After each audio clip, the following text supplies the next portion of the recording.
রামকৃষ্ণ দক্ষিণেশ্বরের মন্দির উদ্যানে ও কলকাতার ভক্তগৃহে যে কথামৃত বর্ষণ করেছিলেন, অপূর্ব স্মরণশক্তি অধিকারী শ্রী মাস্টারমশাই, বা যার পুরো নাম শ্রী মহেন্দ্রনাথ গুপ্ত, প্রথমে তার মানসপটে অঙ্কন করে শেষে বাড়ি গিয়ে ডায়েরিতে লিখে রাখেন।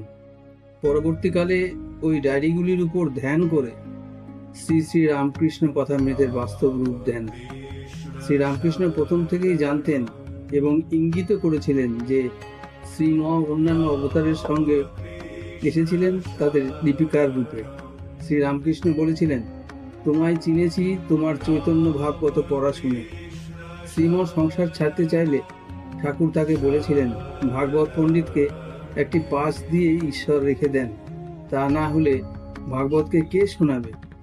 রেখে দেন লোকশিক্ষার জন্য। মা সেই জন্যই সংসারে রেখেছেন। শ্রীরামকৃষ্ণের দেহত্যাগের পর প্রায় 50 বছর শ্রীম ঠাকুরের কথামৃত মানুষকে শুনিয়েছেন।